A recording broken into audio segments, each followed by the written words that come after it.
Добрый день, уважаемые подписчики, охотники, стрелки. Сегодня я хочу вам рассказать про наш продукт, который мы изготовили для всех, кто находится в стендовой стрельбе или же для охоты. И немножко хотим рассказать эту теорию, исходя из своих практических наблюдений, как в спорте, так на охоте с детства. Вот до того, как я перед тем, как я хотел рассказать, я начертил вот на этой широкоформатной доске. Надеюсь, вам будет это видно. Я еще сделаю фотографии, чтобы вы могли сравнить цифры тем, кто заинтересован понять. Потому что перед тем, как пойти куда-то на охоту или на стенд, первое, это самое важное, нужно знать теорию, для того, чтобы сформировалась идея в образе. Поэтому мы хотим, несмотря на то, что большая часть людей знает, что, как называется, дать несколько пояснений, из чего вообще состоит приклад нашей разработки. Вот. Мы использовали дерево карагачи. Почему карагачи? Потому что он имеет очень красивые волокна. Это люди любят глазами. Эстетика на первом уровне. Второй момент карагача, то что он прочнее. То есть он менее колкий, чем орех. Поэтому мы использовали именно такое дерево, которое может позволить человеку более-менее использовать его где-нибудь там в лодке, на охоте, много стрелять, чтобы оно не сломалось. Бывает так, что приклады ломаются в тех местах, где это не следует. Вот. Следующее. Почему? Первое. Мы называем это стопер. Слово было заимствовано. То есть взято с российских стрельбов в обмене опыта. Что он значит стопер? Когда человек берет вот этой частью рукоять, при выстреле оно дает амортизацию и рука компенсирует. Поэтому называется стопер. Первое. Мы проскочили место соединения под номером 0. Второе. Рукоять. Рукоять у нас, она по сравнению с заводскими прикладами, она у нас длинная, очень удобная и немножко повернутая. Человеку удобно держать рукоять немножко наклонно, поэтому мы ее немножко, рукоять, она у нас с такого положения перешла в такое боковое положение. Вот, это мы вам обязательно покажем. Рукоять имеет такой хороший тыльник под номером 3. Тыльник — это такая нижняя часть, которая не дает руке соскользнуть, и она очень красиво выглядит. Третье. Четвертое — это насечка. Насечка для того, чтобы можно было прикладу руке не соскальзывать. В дождливое время, в холодное время оно дает сцепку. Как вам сказать, как расческа. Понимаете, да? Вот. Это вот такие вот бороздочки. Затем у нас идет под 5 номером регулируемый гребень. Гребень — это очень важная часть для того, чтобы человеку можно было, несмотря на любую комплекцию лица, тела, шеи, менять. То есть погиб приклада. Приклад у нас остается, а гребень у нас ходит. Он ходит у нас налево, направо, вверх, вниз. И еще исполняет диагональную часть. Это очень удобная часть для того, чтобы можно было подстроиться именно под стрелка, а не так, чтобы приклад подстраивался.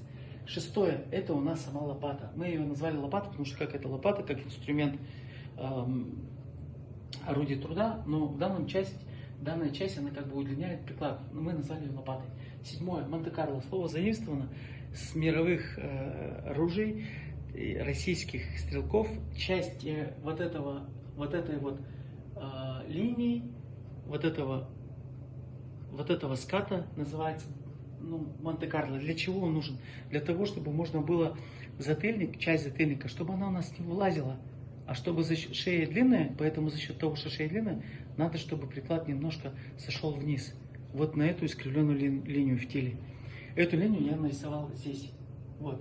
Эта часть называется Монте-Карло. Затем у нас идет под 8 номером регулируемый затыльник. Регулируемый затыльник, он так же, как регулируемый гребень. Только у него функции идут для того, чтобы можно было как раз вот про этот паз.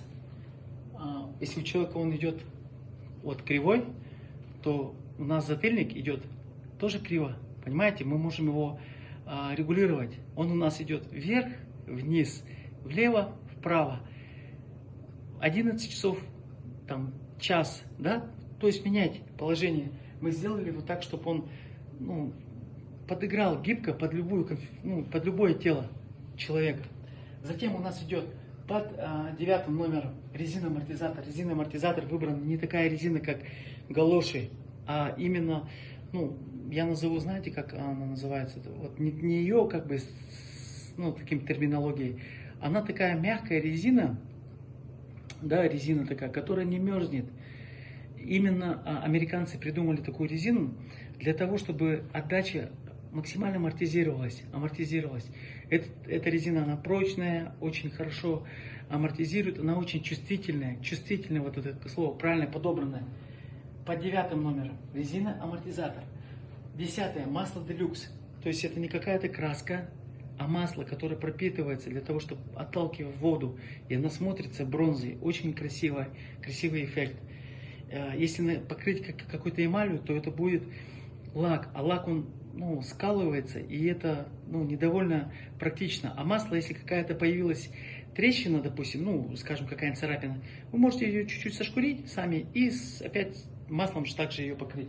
Следующее, что мы используем в нашем прикладе, это у нас идет пич. Пич это значит, если вот у нас горизонтальная поверхность, если мы ложим сюда ружье, то она у нас идет в час, смотрит. Ствол смотрит в час. То есть что это означает? Это означает то, что когда человек скидывается с ружьями, где нету вот этого наклона на прикладе, то он скидывается и смотрит в небо и начинает винить там планку 5-10. Просто нет вот этого наклона, когда ставишь на горизонтальную прямую поверхность. Нету наклона. Поэтому, когда мишень летит, человек скидывает сперва в небо, а потом начинает вниз. Правильно, теоретически нужно сперва при скидывании, неважно, как ты там стоишь или как там, скинулся, и надо, чтобы у тебя стволы, они поднимались снизу вверх. Попадание, эффективность при этом увеличивается. Это у нас идет по 9 номерам. Мы это обязательно использовали. 10 у нас получается немножко вот пояснение. Я сейчас возьму телефон ближе. Это вот у нас вот такой вот наклон рукояти, для того, чтобы можно было держать его более-менее удобно. И после 11 у нас еще идет 12, это внутренняя конструкция. То есть внутренняя конструкция имеет пустоту, для того, чтобы можно было туда добавить какие-то грузила, для того, чтобы когда впереди люди засовывают патроны, чтобы ружье у нас не свисало. Но мы рекомендуем не заморачиваться балансами, для того, чтобы можно было, ну, это не особо важно, чтобы сюда можно было что-то грузить. Для охотничьих это не принципиально. Затем следующее, у нас идет внутреннее строение, то есть где у нас будет стоять шпилька стягивающая. И немного мы хотим рассказать, как вообще человеку необходимо для того, чтобы приклад был попадучий. То есть, чтобы у человека не было никаких зазоров после того, как он поставит приклад себе на тело, здесь не должно быть зазоров. Он не должен скручиваться, нагинаться, съеживаться. Он должен стоять прямо, крестом. Вот. То есть я не меняю конфигурацию. Ну, не конфигурацию, а свое вот, да, вот положение. Руку поднял. Все. И вот при этом мы должны стрелять. На этом все. То есть это является то, что может быть мерилом того, что приклад совпадает. А у нас не совпадает в каком случае? Когда мы начинаем съеживать, ну так скручиваться, плотно прилегать, плотно его держать, чтобы выстрелить, чтобы отдачи не было большой, чтобы стволы не подкидывало. Поэтому для этого нам нужно будет удлинить вот этот приклад. Мы удлиняем за счет затыльника, скручиваем его. И приклад становится для нас очень удобным. И второй момент, самый главный, это у нас вот эта вот планочка. Планочка на ружье она должна быть ниже на 5 миллиметров. 5 миллиметров от первого века. От первого, то есть вот этого от нижнего века должно быть чуть ниже, на 5 миллиметров приблизительно. И это является, то есть самым главным критерием, то есть это является самым главным мерилом. Вот если у приклада планка на 5 миллиметров от века отходит, то можно считать, что приклад все совпал. И человек при этом не должен превращаться в мячик, накренять лицо, там, шею. Он должен просто поднимать приклад. Вот такая вот краткая информация вам про наш приклад. Несколько пояснений теорий. Я думаю, это было вам понятно. До скорой встречи. Обязательно будем выходить в эфир. Спасибо!